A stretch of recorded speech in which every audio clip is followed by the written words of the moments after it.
Welcome to Totum Talks. Today my colleague Rebecca and I are delighted to introduce Ed O'Brien, who's a resourcing manager at Clyde & Co. Ed is going to talk to us today about the transition from recruitment consultancy to in-house.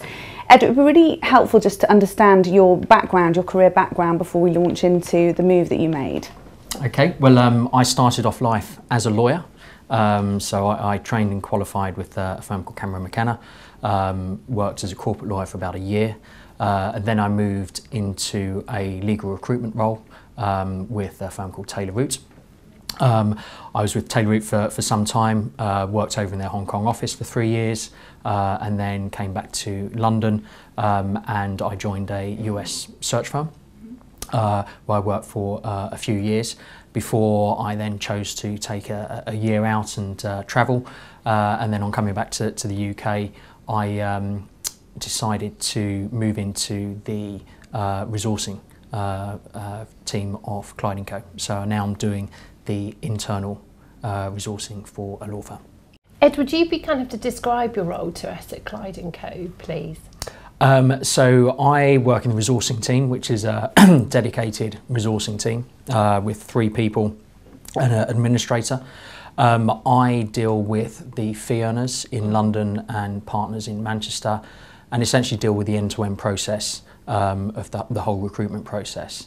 On to the external world, that is dealing with the recruiters and managing the candidates that they come through, managing the interview process through to offer stage.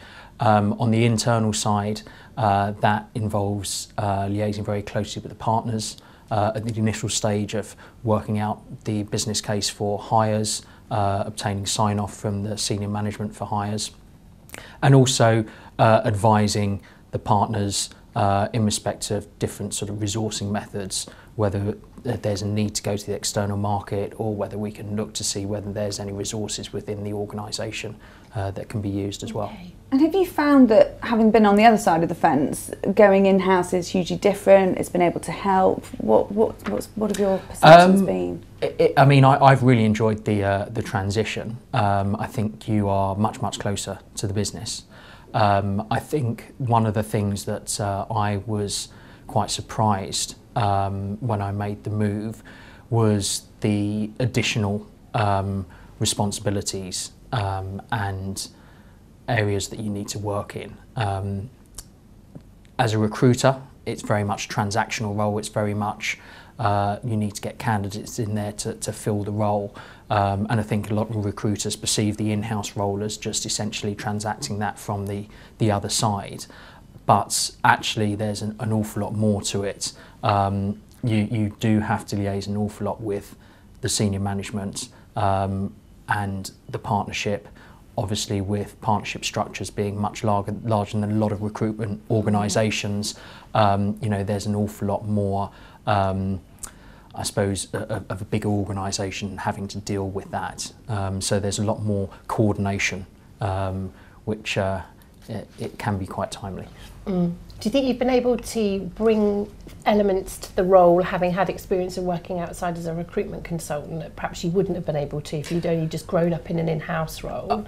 Yeah, I think having, especially within the legal sector, where it's quite specialised, it's quite specialist work, having been a lawyer and then being a legal recruiter, being a lawyer helped being a legal recruiter. Similarly, having worked in legal recruitment for 10 years, your understanding of the market, the different areas of law, the types of candidates that are there is incredibly useful, because if you're looking at a role for a partner, you've got a much better understanding of the candidates that are being sent through. There's also an element of firms, you know, nowadays everyone is looking more towards trying to direct sourcing, so roles are advertised on your website, and if you do get direct applicants coming through, it's a very similar process to being a recruiter, dealing with those applications and candidates. And I think the important thing is you are quite aware of the fact that everyone you deal with comes away with an impression of the firm you work for. So it's dealing with everyone in a efficient manner, bringing forward the candidates that you are going to bring forward, and letting down the ones that you're not going to bring forward in a way that they all move or leave with a good impression of the firm. Yeah. It's interesting touching on direct recruitment, because obviously it's a question that we have a lot. What do you think is going to be the future for recruitment consultancies such as us, given the impact that direct recruitment's having? Interesting question. I mean, considering the market at the moment, there is obviously a push by a lot of firms and industries to try and do a lot of direct sourcing. You've only got to look at LinkedIn and how prolific it is now. And certainly, I think the market is somewhat saturated with recruiters. So I don't think it would be controversial to say that it's probably likely that the direct sourcing market might increase and the recruitment market might shrink a little. Yeah. However, I do think that there is still a role to be played by recruiters. I think it will be a question of the strongest will survive. And you know, we use recruiters a lot. We see them as very valuable. Not only do they provide candidates for us, but they also provide us with, you know, good market information, good intelligence, and that's essential. From my perspective, I suppose the important thing is, you know, the relationship you have with the recruiter, and that is what really differentiates the good from the bad. Have you found having experience as in a consultancy and in-house now, that you're able to manage recruitment consultants different in a different manner? Yes, I mean, I think from being as a recruiter, you understand how you work with your clients. You understand which clients you're putting your time into, and ultimately, from a client perspective, you want your recruiter to be working as hard as they possibly can for you, which means that you should have a good relationship with them, because if you don't, why are they going to be incentivised as much to work for you? So I think that relationship is very, very important. I think from a perspective as a client dealing with a recruiter, you understand when someone is providing you with good information, is not wasting your time, and is concerned about providing a good service for you. It's very, very easy to distinguish people who are providing good service from people who don't. And you tend to gravitate towards the people who will provide you with good service. Ed, what advice would you give to somebody who working in a recruitment consultancy thinking about making the transition to in-house? Are there any areas that you suggest they think about and focus on before they make that transition? I think they need to be going into it for the right reasons. I think many people sometimes think you make the move in-house for just a better work-life balance. You know, the role is quite demanding. So I think I work probably the same amount of hours as I did as a recruiter.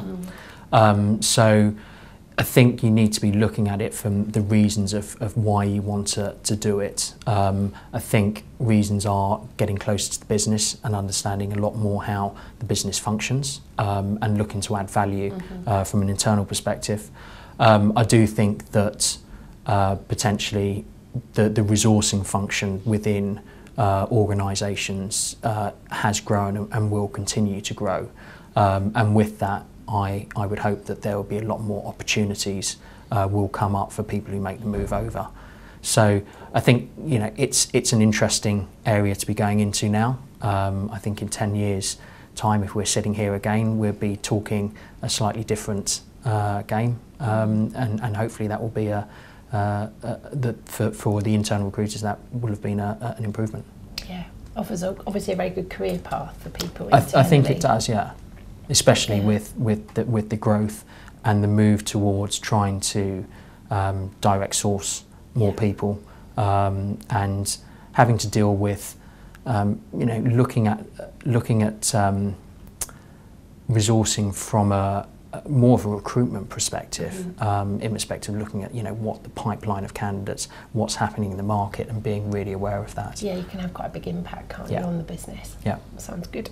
Ed, thank you for coming today. It's been really interesting talking to you, and I hope that the viewers have also found that really interesting. Many thanks.